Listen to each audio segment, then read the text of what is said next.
ये वीडियो केवल और केवल मनोरंजन के उद्देश्य से बनाया गया है। सभी पात्र काल्पनिक हैं। वास्तविक व्यक्तियों, जीवित या मृत या वास्तविक घटनाओं से कोई समानता विशुद्ध रूप से संयोग है। किसी भी व्यक्ति, धर्म या जाति को ठेस पहुंचाने की मंशा नहीं है। सदाबहार सच्ची कहानियों पर आप सभी का स्वागत है। चलिए कहानी की तरफ चलते हैं। देखते देखते मेरी उम्र अब 30 साल हो चुकी थी। अब कोई भी मुझसे शादी करने के लिए तैयार नहीं था। जब मेरी 20 साल की थी उम्र तो मेरे रिश्ते के लिए हमारे घर बहुत से लोग आते जाते थे, लेकिन जब कोई मुझसे शादी करने को तैयार नहीं था, जैसे ही लोगों को मेरी उम्र के बारे में पता चला तो अच्छे भले लोग मुझे ठुकरा कर चल जाते। जिंदगी ऐसे ही गुजर रही थी। मेरे दुखों के अब कोई सीमा नहीं थी। एक दिन मेरी मम्मी की सहेली मेरे घर आई। वह बड़ी खुश लग रही थी। उनके हाथ में मिठाई भी थी। मिठाई का डब्बा देखकर मैं समझ गई जरूर किसी का रिश्ता हो गया होगा और मुझे जलन सी होने लग जाती। लेकिन उन्होंने जो बात बताई वह मुझे हैरान व परेशान करने के लिए काफ़ी थी। उन्होंने बताया कि तुम्हारा एक जगह से रिश्ता आया है। मैंने कहा, आंटी आप मेरा मजाक क्यों उड़ा रही हो, या फिर किसी बूढ़े का रिश्ता मेरे लिए लेकर आई हो। हालांकि मैं कोई इतनी भी गई गुजरी तो नहीं हूँ ना। आंटी अपने माथे पर हाथ मारती हुई कहने लगी, अरे गुड़िया ऐसी बात नहीं है, लड़का तो जवान है, अच्छा है। आंटी अब आप 40 साल के इंसान को जवान ही कहोगी। मैं अच्छी तरह समझती हूँ कि आप मुझे बूढ़ी समझने लगी हो। मैं आंटी से नाराज होने लगी। बेटी ऐसी कोई बात नहीं है, आंटी ने कहा। मैंने जिस लड़के का रिश्ता तुम्हारे लिए देखा है वह तो सिर्फ 25 साल का है। ये बात सुनते ही मुझे करंट सा लग गया। होश में तो हो, आप कैसी बातें कर रही हो। 25 साल का लड़का मुझसे क्यों करेगा शादी, मैंने आंटी से कहा। मेरी बात सुनकर उन्होंने अपने मुंह पर हाथ रख लिया और कहा, विश्वास नाम की भी कोई चीज़ होती है या नहीं, ये भी तो देखो, वह लड़का बिना तुम्हें देखे तुमसे शादी के लिए तैयार हो गया है। आंटी की बात सुनकर मैं बिल्कुल ही हैरान रह गई कि दुनिया में अब भी ऐसे लोग हैं जो बिना देखे किसी लड़की से शादी करने को तैयार हो जाते हैं। मैंने दिल में सोचा, क्या वो मुझे जानता है। मैंने आंटी से पूछा तो झट से आंटी के चेहरे की रौनक बदल गई। सोच में पड़ गई, नहीं तो मुझे नहीं लगता कि वह तुम्हें जानता है। मेरी उससे एक हफ्ता पहले ही बातचीत हुई थी। उसने मुझसे यही कहा था कि कोई बड़ी उम्र की लड़की दिखाओ जिसके सहारे की ज़रूरत हो और शादी करने के लिए वह तैयार हो। तभी मैंने उससे तुम्हारे बारे में बताया। क्योंकि तुम्हारा तो रिश्ता हो नहीं रहा था, इसलिए वह मान गया। मैंने उसको तुम्हारे बारे में सारी सच्चाई सच सच बता दी है। मेरी मम्मी आंटी की बात सुनकर हाथ पकड़कर बैठ गई और बोली, बहन जी तुम्हें ऐसा नहीं करना चाहिए था। तुमने उसके सामने हम लोगों को बेबस कर दिया है, इसलिए अब वह सारी ज़िंदगी मेरी बेटी की इज्जत नहीं करेगा। अरे नहीं, ऐसी कोई बात नहीं है, आंटी मुझे समझाने लगी। देखो बात सिर्फ इतनी है कि अगर तुम उसके साथ अच्छी तरह से रहोगी तो वह भी तुम्हें इज्जत देगा। वह शरीफ लड़का है, उससे बड़ी उम्र की लड़की चाहिए थी। अब तुम मिल गई हो, उसकी कोई बुरी नीयत नहीं है, ना ही तुम्हारे बारे में कोई ऐसा बुरा इरादा रखता है। बेटी ये तो बहुत शरीफ लड़का है। मुझसे कहने लगा कि मुझे बस लड़की शरीफ चाहिए जो सुबह उठ जाए, नहाए धोए, पूजा पाठ करे और हमारे घर वालों का ख्याल रखे और बाहर के लोगों से उसका कोई ज़्यादा लगाव ना हो। बस ऐसी लड़की चाहिए। देखो तो ऐसे लड़के आजकल कहाँ मिलते हैं। आंटी की बातों से मुझे तसल्ली हुई, वरना आंटी की बातों से तो मुझे उस लड़के पर शक हो रहा था। ये बात जब पापा को पता चला तो वह मुझसे भी ज़्यादा खुश हुए। पापा कहने लगे, लड़के के बारे में जानकारी करवा लो, हम अपनी बेटी का रिश्ता कर रहे हैं। मम्मी कहने लगी, भगवान की कृपा है कोई रिश्ता तो आया। फिर लड़के की छानबीन व उसकी जात पात के बारे में हम सब पूछताछ करने लगे। फिर आंटी कहने लगी, तुम बेकार में परेशान हो रही हो, बुढ़ापे में दिमाग पर जोर ना दिया करो। अरे भाई, मुझे भी लोगों की पहचान है। मैं कह रही हूँ ना कि वह शरीफ लड़का है। अब बेकार का शक मत करो। मम्मी भी ये बातें पापा को सुना चुकी थी, इसलिए पापा चुप हो गए। वैसे भी मम्मी पापा दोनों ही मेरी शादी ना होने की वजह से बहुत परेशान थे, इसलिए रिश्ता आते ही उन्होंने भगवान की कृपा समझी और मुझसे कहने लगे कि तुम बिल्कुल भी फिक्र मत करो, हम तुम्हारे माँ बाप हैं, तुम्हारा भला ही सोचेंगे। बस तुम इस रिश्ते के लिए हाँ कर दो। मुझे और क्या चाहिए था। इस उम्र में मुझे हम सफ़र ही नहीं बल्कि खुद से भी कम उम्र वाला लड़का मिल रहा था। मैंने सोचा कि मना करके अपने पैरों पर ही कुल्हाड़ी मारूंगी तो मैंने उस रिश्ते के लिए हाँ भर ली। कुछ ही दिनों में लड़के की माँ रिश्ता लेकर हमारे घर आई, जो देखने में अभी काफ़ी जवान लग रही थी। सारा खानदान ही खूबसूरत है, जवान था। उन्होंने मुझे बताया कि मेरे 7 बेटे हैं, हम उनके लिए भी लड़की ढूंढ रहे हैं, लेकिन पहला रिश्ता आपसे किया है ताकि हमें बाकी लड़कियों ढूंढने में परेशानी ना हो। जब तक कि बाकी लड़कियां नहीं मिल जाती तब तक तुम्हें उनका भी ख्याल रखना है। मैंने अपना सर झुका लिया था। मैं बहुत ज़्यादा खुश थी। मेरी होने वाली सास बहुत अच्छी औरत है। मैं उनके घर की बड़ी बहू बनने जा रही थी। मैंने सोचा कि उनका बड़ा बेटा 24 साल का है, तो फिर उनके बाकी बेटे अभी छोटे छोटे होंगे, तभी तो मुझे उनका ख्याल रखना था। मेरी शादी होने में अभी 1 हफ्ता बाकी था कि मेरे ससुराल वाले ने एक बड़ी सी गाड़ी में हमारे घर आ गए। मैं अपनी होने वाली सास के सब लड़कों को देखकर हैरान रह गई। वे सभी जवान लग रहे थे।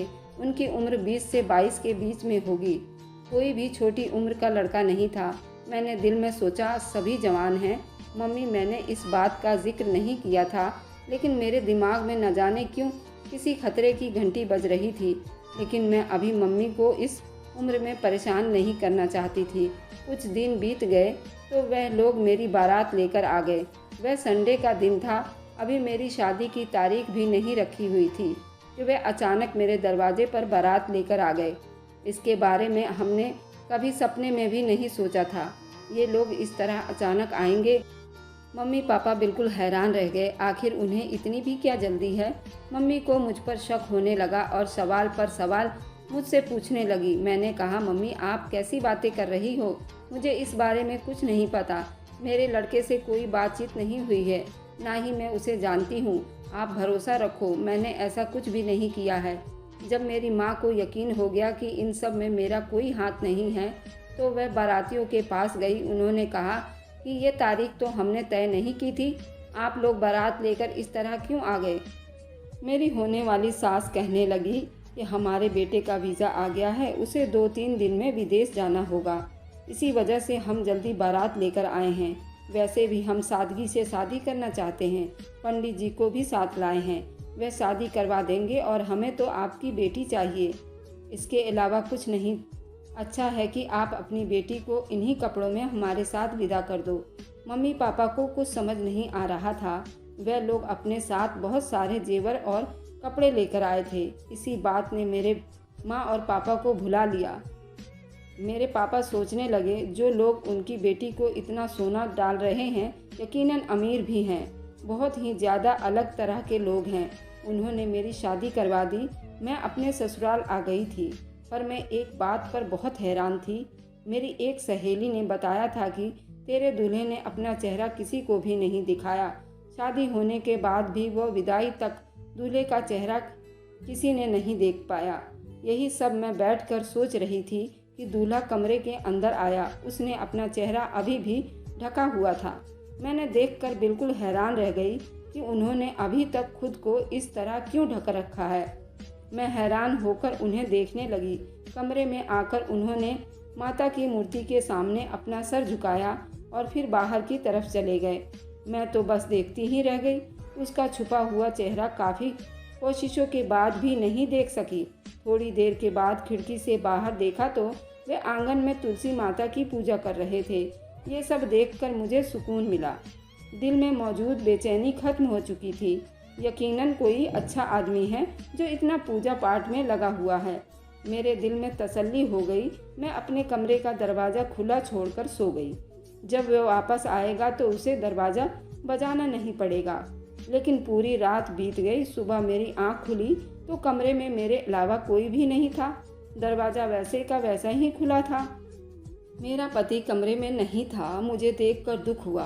सोचने लगी, क्या मेरे पति को पसंद नहीं थी जो वह मेरे पास भी नहीं आया और मोहब्बत भरी कोई बात भी नहीं की, जबकि मैं खूबसूरत और जवान लग रही थी। मैंने मन ही मन अपने आप को तसल्ली दी और समझाया। फिर मैं उठकर अपनी सास के कमरे में आ गई, लेकिन सब लोग अभी तक सो रहे थे। ऐसा लगता था जैसे उस घर में सुबह जल्दी उठने का रिवाज ही नहीं है। 10 बज चुके थे। पूरा घर सन्नाटे में डूबा हुआ था। मैं नहीं जानती थी कि मेरा पति कहाँ है और किधर सो रहा है। काफ़ी देर हो गई, मेरे पति अभी तक मेरे पास एक भी बार नहीं आए। बस मैं उसका इंतज़ार ही करती रह गई। घर का कोई भी आदमी नींद से नहीं जागा। यहाँ तक कि अब दिन के 2 बज चुके थे। थोड़ी ही देर बाद मेरा एक देवर मेरे सामने आकर खड़ा हो गया। वह बहुत ज़्यादा खुश लग रहा था। भाभी कैसी हैं आप? मैं आपके लिए ये खुशखबरी लेकर आया हूँ। भैया आपको बुला रहे हैं। कहाँ हैं तुम्हारे भैया? मैंने धीमी आवाज़ में पूछा ताकि किसी को भी इस बात का अंदाज़ा ना लगे कि मैं परेशान हूँ। भैया को किसी काम से रात को ही शहर में जाना पड़ा, इसलिए वे आपको वहीं पर बुला रहे हैं। उनकी कोई कारोबारी मीटिंग थी, तभी वह चले गए। अब आपको मेरे साथ चलना होगा, मेरे देवर ने मुझसे आंखें चुराते हुए कहा था। अच्छा ठीक है, मैं हैरान थी। कोई व्यक्ति अपनी नई नवेली दुल्हन को शादी की पहली रात में अकेला छोड़कर कैसे जा सकता है? ऐसा कौन सा ज़रूरी काम था? मेरे देवर ने ये बात मेरी सास के सामने ही कही थी, तो मैं समझ गई कि वह झूठ नहीं कह रहा होगा। मैं तैयार हो जाती हूँ, तुम मेरा इंतज़ार करो, मैंने कहा और अपने कमरे में चली गई। जब मैं वापस आई तो मेरा देवर तैयार खड़ा था। मैं उसके साथ उसकी गाड़ी में बैठ गई। वह बहुत ज़्यादा ही खुश नज़र आ रहा था। आप आ गई हैं, अब हमारे सारे काम आसान हो जाएंगे, देवर ने अजीब ढंग से कहा। गाड़ी की तेज खुशबू मेरे होश हवास उड़ा रही थी। मुझे कुछ होश नहीं रहा। कब मुझे नींद आ गई मैं नहीं जानती। कितनी देर तक मैं सोती रही नहीं जानती। जब मेरी आंख खुली तो काफ़ी वक्त हो चुका था। मैं बहुत हैरान थी। मैं गाड़ी में ही थी, जबकि गाड़ी हमारे घर के बाहर ही खड़ी थी। मैं हैरत से इधर उधर देखने लगी। गाड़ी वहीं थी। वक्त काफ़ी गुजर चुका था। रात का वक्त हो गया था। मेरा देवर मुझे मेरे पति के पास ले जा रहा था। तो मेरा पति कहाँ है? उन लोगों ने मुझे जगाया क्यों नहीं? मैं यही सोचने लगी, तभी एक आदमी दूर से आता दिखाई दिया। मुझसे कुछ दूरी पर ही था। वह रुक गया, कुछ कहना चाहता था। इससे पहले कि वह मुझे कुछ कहता, घर से मेरा पति निकला और बोला, कहाँ हो शीतल, मैं तुम्हें कब से ढूंढ रहा था। मेरा पति मेरे सामने आकर खड़ा हुआ। बड़े गौर से मैंने उसका चेहरा देखा। आप कहाँ थे? मैं आपका इंतज़ार कब से कर रही थी।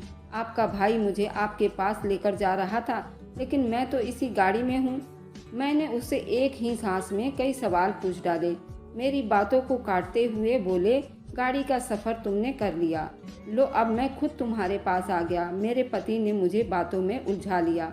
मैं गाड़ी से निकलकर बाहर आ गई और मेरा सिर न जाने क्यों अजीब सा घूम रहा था। मेरा दिमाग काम नहीं कर रहा था कि आखिर मेरे साथ क्या हुआ है। मुझे कुछ याद नहीं था। लगता है कि तुम परेशान हो गई हो। चलो मैं तुम्हें शॉपिंग पर ले चलता हूँ। मेरे पति ने कहा। मुझे शॉपिंग पर ले जाने के लिए कहा तो मैंने मना कर दिया। मैं अजीबोगरीब घटनाओं से परेशान थी। कुछ समझ नहीं आ रहा था कि क्या हो रहा है। मेरे पति का रवैया भी कुछ अजीब था। मैं जानना चाहती थी कि क्या हो रहा है। थोड़ी देर के बाद मेरे पति मुझसे फिर से जिद करने लगे, चलो ना, दिन को मैं शॉपिंग पर नहीं जा सका। अभी रात है, रात के वक्त चलते हैं, दिन में क्यों नहीं जा सकते। मैंने सवाल किया तो वह चुप हो गया, मेरी बात का जवाब नहीं दिया। चलो मैं तुम्हें ले चलता हूँ, तुम्हें जो चीज़ पसंद आए, जिस पर हाथ रखोगी मैं वही ले दूँगा। मैं पति की बात सुनकर खुश हो गई। हम लोग शॉपिंग के लिए निकल गए। मैंने काफ़ी महंगी चीज़ें पसंद की, क्योंकि मुझे इस बात का गुस्सा था कि मेरा पति रात को मेरे कमरे में नहीं आया था, मुझसे बात नहीं की थी। मैंने खूब महंगी शॉपिंग की, तकरीबन 1 लाख की, लेकिन मेरे पति ने बिना संकोच किए सारा बिल चुका दिया। फिर मुझसे कहा कि तुम्हें और भी कुछ चीज़ चाहिए तो तुम खरीद लो। उनकी इस आदत ने मेरा दिल तो जीत ही लिया था। मैं वाकई खुशकिस्मत औरत थी जिसे इतनी मोहब्बत करने वाला पति मिला था, लेकिन मेरा पति ऐसा नहीं था। फिर मैंने सोचा कि मैं अपनी सास से भी अच्छे से निभाऊंगी। वह मुझसे हर बात बताया करेगी, मुझे उस घर में रहने का ढंग आ जाए। लेकिन अजीब बात तो ये हुई, रात को मैं अपनी सास के कमरे में जा रही थी तो मैंने देखा मेरी सास अपने होठों पर लिपस्टिक लगाई तैयार हो रही थी। मेरा दिल चाहा कि मैं उन्हें तैयार होता देखूं। मैं दरवाजे के बाहर ही खड़ी रह गई। मैंने सोचा था मैं उनको नमस्ते करूंगी, लेकिन वे दरवाजे से किसी हवा की तरह निकलती हुई चली गईं। रात का वक्त था, मुझे लगा कि शायद बाहर घूमने के लिए जा रही हैं। लेकिन इतना तैयार होकर रात को घूमने के लिए कौन जाता है। मैंने उनका पीछा किया।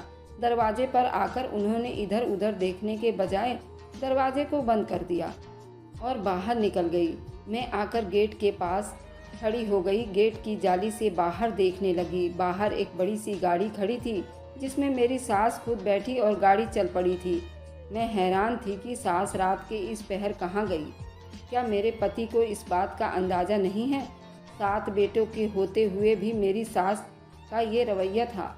वह तो किसी जवान औरत की तरह जी रही थी और वाकई में उसके चेहरे पर कोई बुढ़ापा नहीं दिखता था।